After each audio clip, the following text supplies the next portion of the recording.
কিছু পেইন আছে যেগুলো শব্দে বলা যায় না, কিছু ফিলিংস যেগুলো কাউরে বোঝানো যায় না।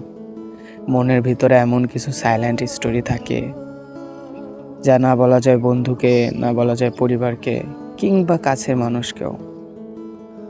কখনো কখনো মানুষ হাসে, কথা বলে, সবার সাথে স্বাভাবিকই থাকে, কিন্তু ভেতরে ভেতরে একটা বড় ব্যাটেল লড়ে যায়।